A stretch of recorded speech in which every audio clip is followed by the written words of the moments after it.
Ndara Setyaki? Iya. Kok tiba-tiba mak bedunduk? Bedunduk apane? Sampeyan iki lho. Kondur teko mak bedengus. Kaget aku lho. Bagong. Non. Warendi. Wangsul. Bali ngopo? Ampun yaketen kena ora entuk angkutan. Malah ora tekan ngomahku lho. Aku tak takon karo kowe bali arep ngopo? Ajeng matur kali bapak. Matur perkara apa? Wah niku rahasia. Blok ora. Non. Blok ora. Ora bloko takon dosa. Aku tegel karo kowe.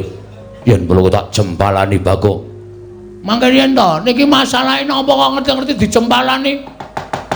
Ora ngerti kenthang ki muling lelakon pojok pleret ing kanan kok ngerti-ngerti kula ajeng dituthuki niku masalahe napa? Monggo nek kula ajeng diantemi monggo, ora masalah.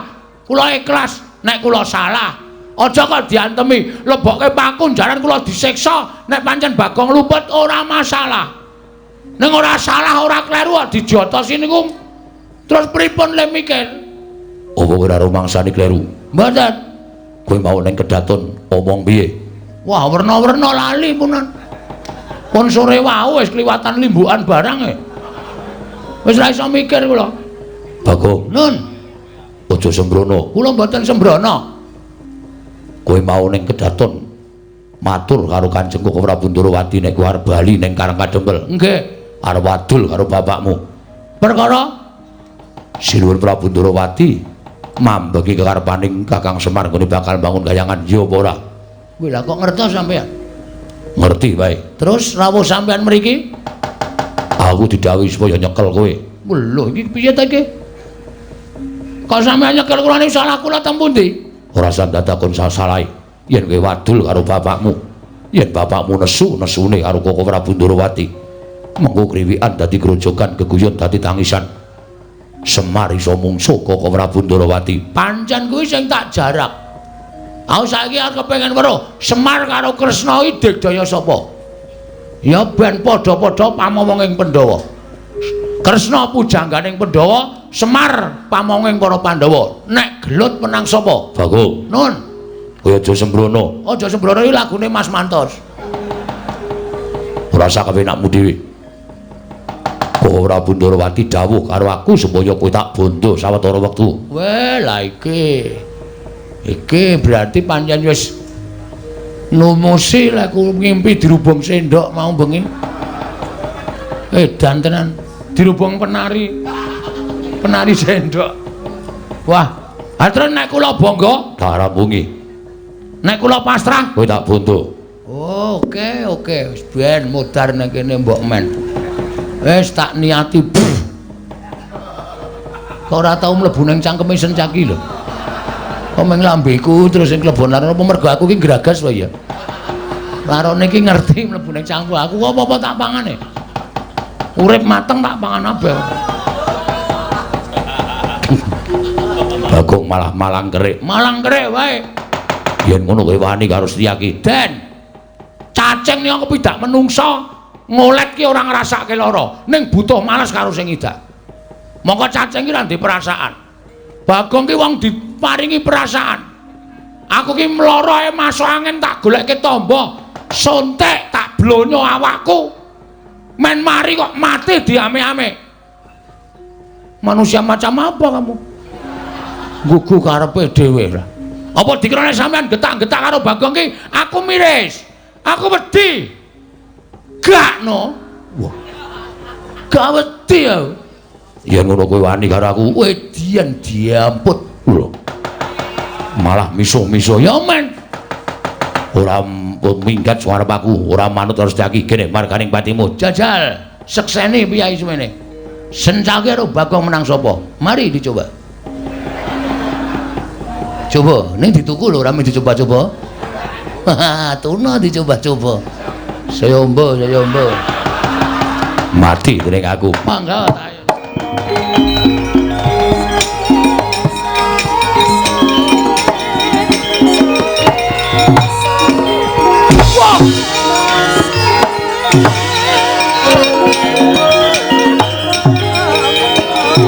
Mati kowe.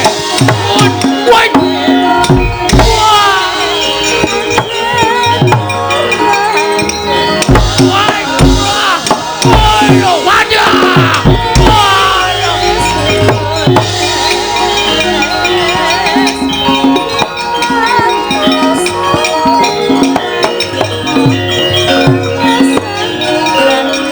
bajigur keneng terus aku. Ngasem kok. Tak tendang ayo meng sikilku ki meng sekilan. Nendang ya meng matel lalu ngono. Ngantem ya luput, nendang ya luput, sencaki bungahe ngantem karo aku. Wis jelas. Iya, kowe Setyaki. Ayo aja leren maju rene. Njaluk tak ajar, njaluk tak remuk awakmu. Oke. Pisan iki aku kalah. Ning sateruse aku yakin tetep kalah. Mula Setyaki, penano ning kono. Nek kowe arep ngajar karo Bagong, nek kowe iso ngoyak Bagong, ayo aku pasrah karo kowe Setyaki.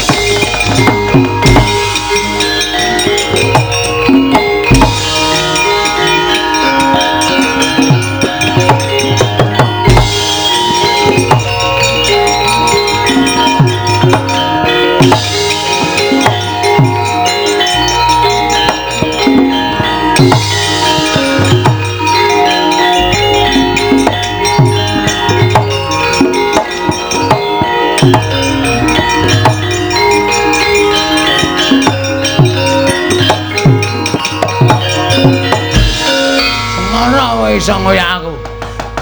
Bekas copet e. Nggare sentuk copetan lek mlayu iso slep. Ora iso konangan wong e. Ayo Hoyan.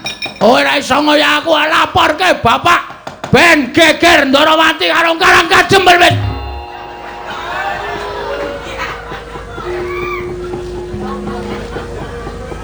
Matek aku. Aku dadi Satpol PP kok ngelumpuk nang kene. Bagong. Anu nggih. Nyuwun ngapunten. Ora apa-apa. Ngopo kok raine pucet? Nggih ketemu karo sampeyan nek. Mriko diajar Setyaki, mriki ketemu Linmas. Modar kula Den. Ora kok ketemu bendarane kok malah nangis. Gong, kowe iki jak omong kok mripate nang ndi-ndi? Ematke bakso e. Wah, wis akene pucet ngeleh. Wis ora iso nyambi iki engko wis ngrekon. Itu jatahmu.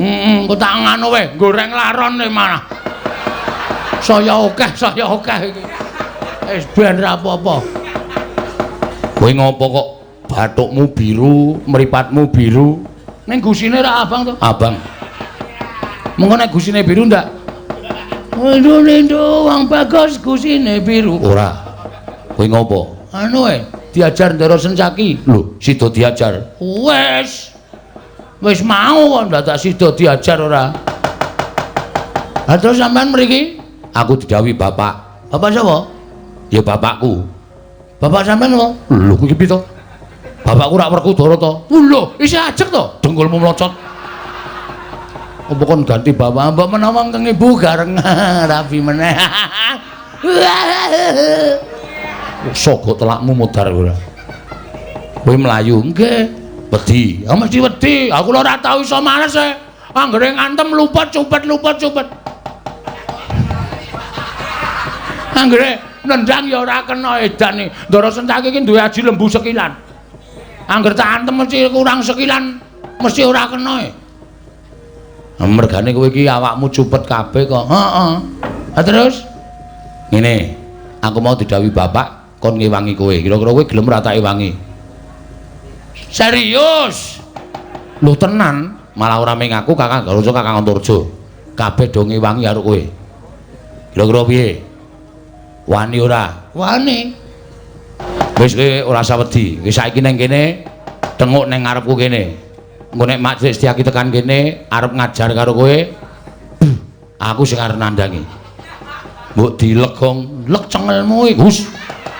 Tak ajar kowe ora. Mangkel aku iki tuwa Mas. Arep sampean iki bendaraku sampean ki nom. Wis ngonten mawon nggih tak tunggune kene. Entene kene. Kira-kira Mak Setyaki ora trimo, omong aku ajari. Omong karo Kakang Garuja ya ben diajar. Omong Kakang Antarja ya diajar. Iki kabeh ngewangi karo kowe. Ngambung ora. Malah meng pipi e. Meng pipi ki ora apa-apa. Cipika-cipiki.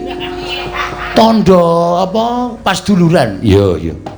tak antenane kene. Wah, gleleng ya aku arep sumbar. Tak medhenteng iki. Ya, Malang kerik. ora apa-apa wis sakarepmu. Rada memburi. Iya. Wah, ngatur banget ora. Senjak kita kali langsung tak tantang. Piye? Ngejak gelut nek ye.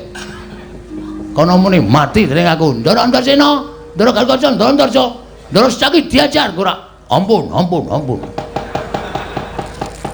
Woi lah kae. Niki napa mlayu-mlayu niki napa? Oh, kae apa? Iki apa nang irung barang ngosek-ngosek Ndara Secaki kok kaya latihan gestrek.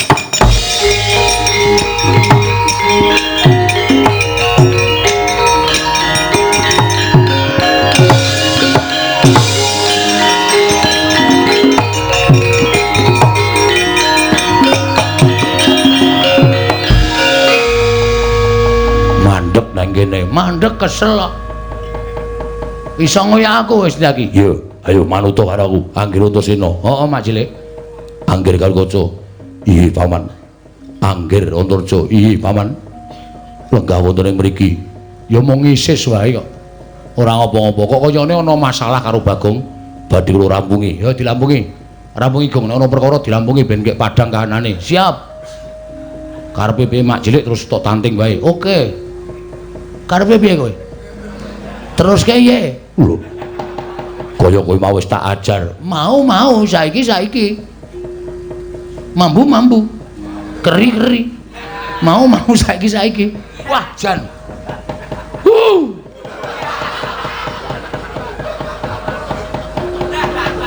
Rada mundur le mayang. Temlekan.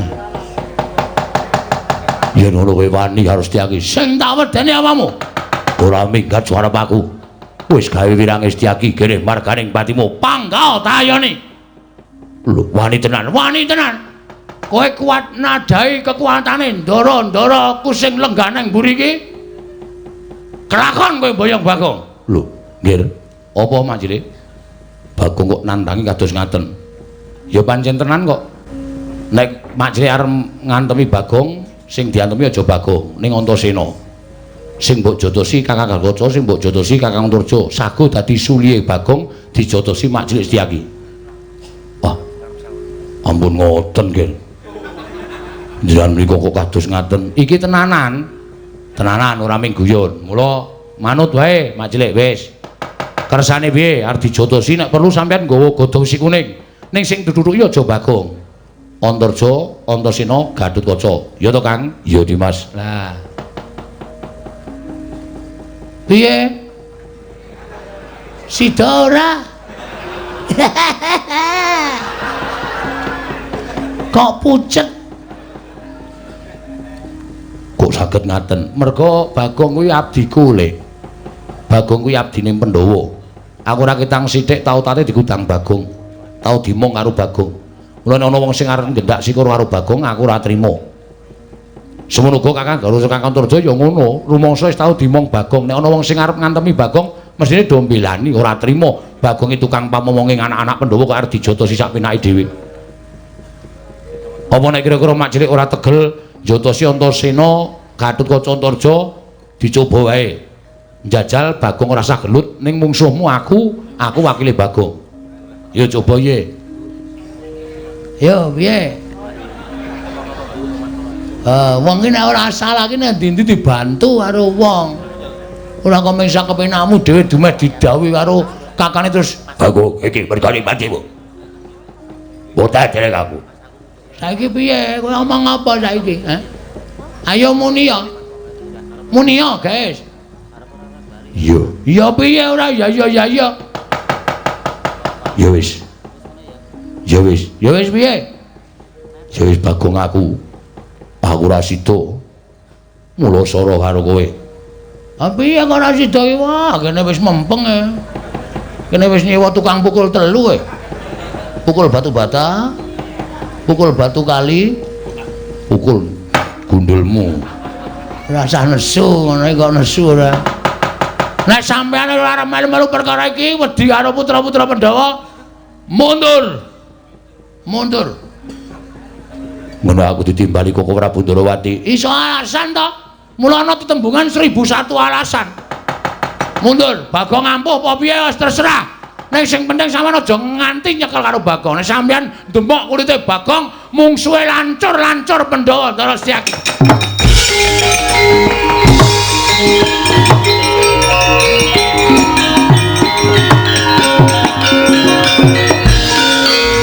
Makasih. Makasih. Makasih. Yo padha-padha. Beres pisan lah yo. Jane beres kowe gendang bali ana Pandhara bapakmu rasa adul-adul ya gongke. Malah yen perlu engko sak budalmu aku nututi karo kowe. Nek wis tak tututi aku arep bantu karo bapakmu karo Kakang Garuja Kakang Antarja. Siap. Weh, aneng kula mulai iso didukani bapak. Mergane kula mulai kon gawa pusaka 3, tumbak Karawelang, payung tunggul naga, kalih pustaka Jamus Jimat Lima Sada Ndara. Lah terus piye? Wah, kula dhewe ya ora iso mikir.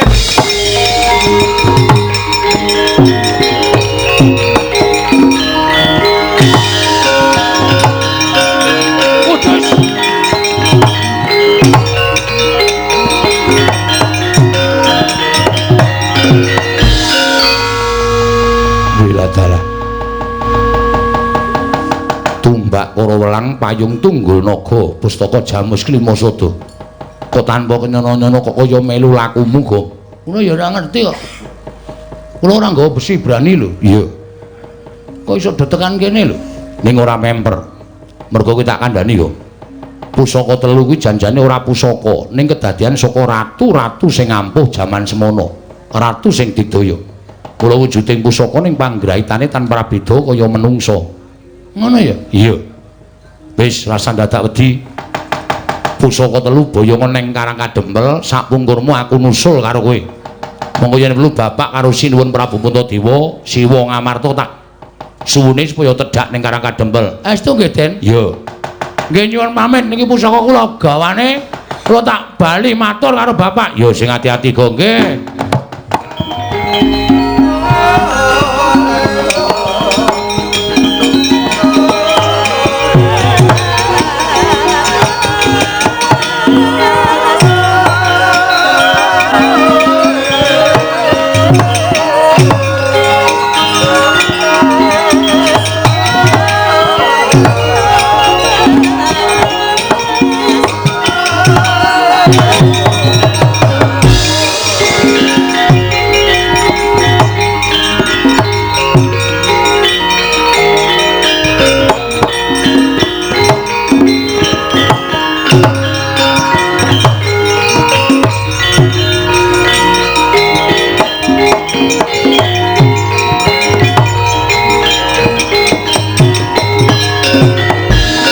Arjuna wonten paring adhawu.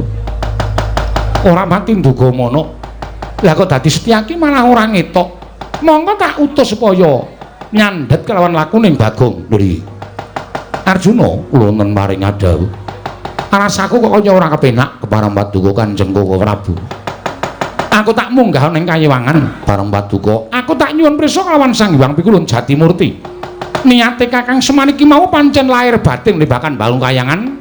Apa ana niat ingkang sinandhi ingkang sinimpen legetaning penggalih Kakang Nayantaka ingkang darbe niat ingkang ora prayoga mboten Koko Prabu lajeng ingkang rayi sawetara wektu tunggunen ana ing kene mengko sawise aku entuk pangendikan Hyang Jatimurti aku bakal nemoni kelawan sira Yai Arjuna Koko Prabu sembah kula ingkang nderekaken Jengkar Paduka iya Yai Janaka.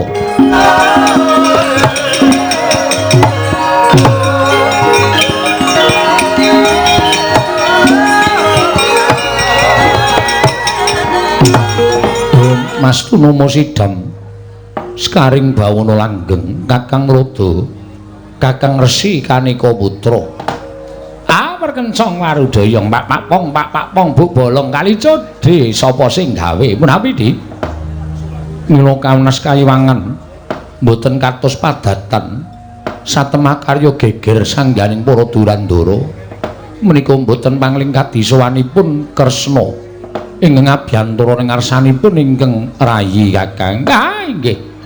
Menika pun sukma wicara ingkang abiyantara mongko kanthi badan wadak.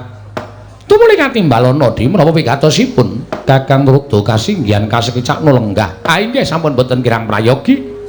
Kresna padha kanthi harja saprapta kita nggih tansah panjenengan kawidadan niring sambi kala sowan kula pukulun kemareng kula ngaturaken sembah sumengkeping pangabekti kula kunjuk iya Kresna ulun nampa akarya bombong tias ulun ora liwat pangestu ulun tampanana kula pun dinggo jimat paripih dayana ning kasantosan pukulun apa to kang dadi darunane dening jeneng kita suwan ngabiyantara mongko tanpa tinimbalan pukulun ingin sepisan kemareng ngaturaken sembah sumengkeping pangabekti kula kunjuk ndungkap angka kalih namung kepengin sanget kula nyara widhekaken dhateng gegayuhanipun Kakang Nayantaka inggih Kakang Semar anggenipun lumantar Panakawan Bagong nyuwun ngambil pusaka tetiga negari Ngamarta tumbak Karawelang payung tunggul naga lan pustaka jamus miang jimat lima sada kinarya syarat anggenipun Kakang Semar badhe ambangun kayangan pukulun kuwatos sing manahipun ingkang putra Indrawati ingkang wayahipun Kresna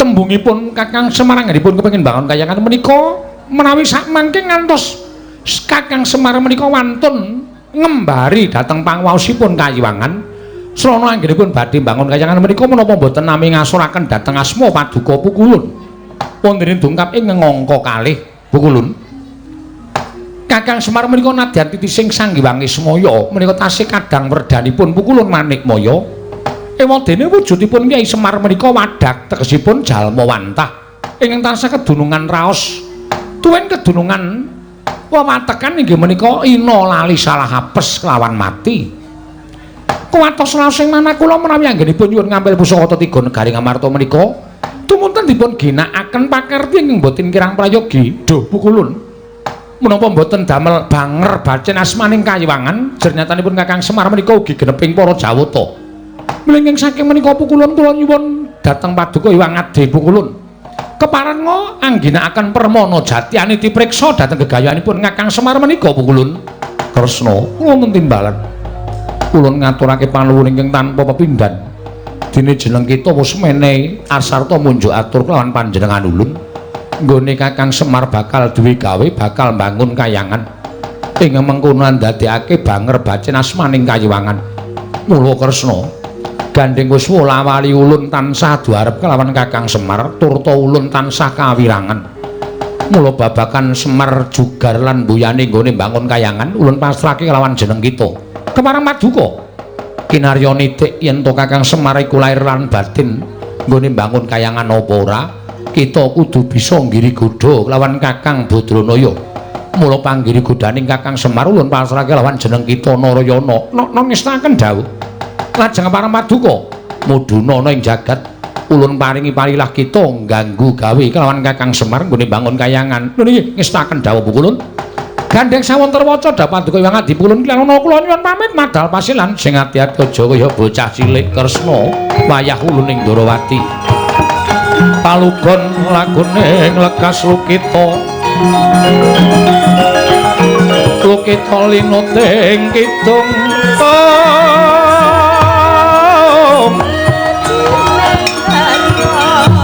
kadung kakoreng samomong memangon manah rahayu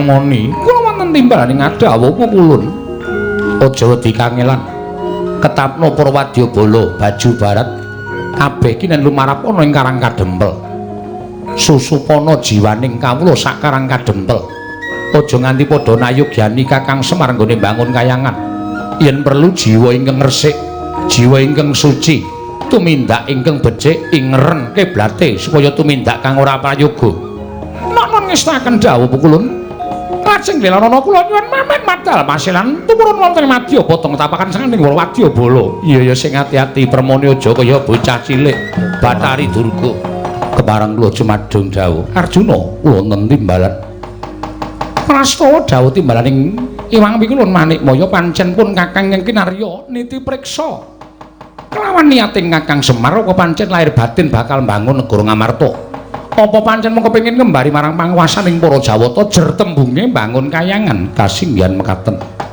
Nanging menapa mboten badhe ngleling semi ngatasipun Paduka menika sami priksa. Bilih Paduka Kanjeng Prabu Ndarawati teka Girikoda dhateng kejejang utawi gegayuhanipun Kakang Nayantaka. Janaka wonten timbalan. Aja wujud nata Ndarawati lan Arjuna kepareng Paduka yen pancen Si Adiwasis maraya tututana kekarepanipun Kakang. Monggo Kaka Prabu kula dherekaken.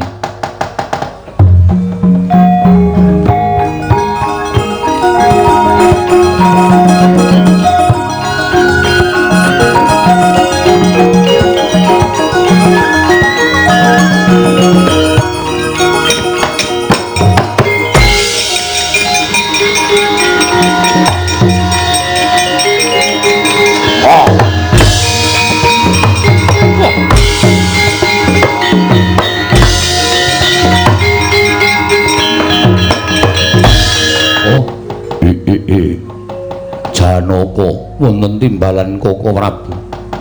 Wis wujud kaya ngene aja nganti walang ati rasam. Ayo kaki tututana pun Kakang kowe arep wujud kaya ngapa Janaka?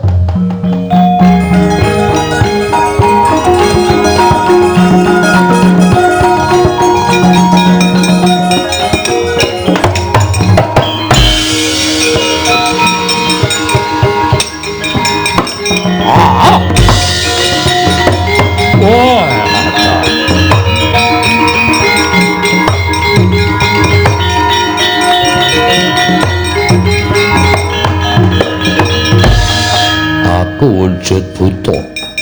Apa dasarmu kowe wujud macan? Menawi kula mlebet wonten ing Karang Pradesan tartemtu gegeraken sangya para kawula Karang Pradesan. Kanthi cara mekaten boten tumanjem manahipun para kawula menawi badhe nyengkuyung Kakang Semar anggenipun bangun kayangan. Yo, aku tak ngambah Dirgantara kowe nasaka Karang Pradesan Karang Kadempel iki. Monggo kula dherekaken Kaka Prabu.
Putra Pandhawa tata gati Wisraya Indriyaksa Sara Maruta Pawana-pana Margana Samirana lan Walayang wonten dawuh Pandya Bedhari wonten timbalan Pandya Bedhari wonten timbalan kabeh para wadyabala rak wiji mbaka siji saka ing dandang mangure baju barat kabeh wae dina samengko kowe tinimbalan supaya lumarep ning Karang Kadempel ngerti yo yen to Kakang Semar bakal mbangun kayangan mongko nampa ngemban dawuh timbalaning Sang Hyang Jagat Girinata kowe karo aku kenen Girikoda kawula sak Karang Kadempel aja nyarujuki marang apa kang dadi gayuhaning Kakang Semar sranane susupana jiwaning para kawula sak Karang Kadempel ingkang becik gawenen nala ingkang bener gawenen luput ingkang wis bener kiblate ingerna kiblate ya para baju barat. Wah,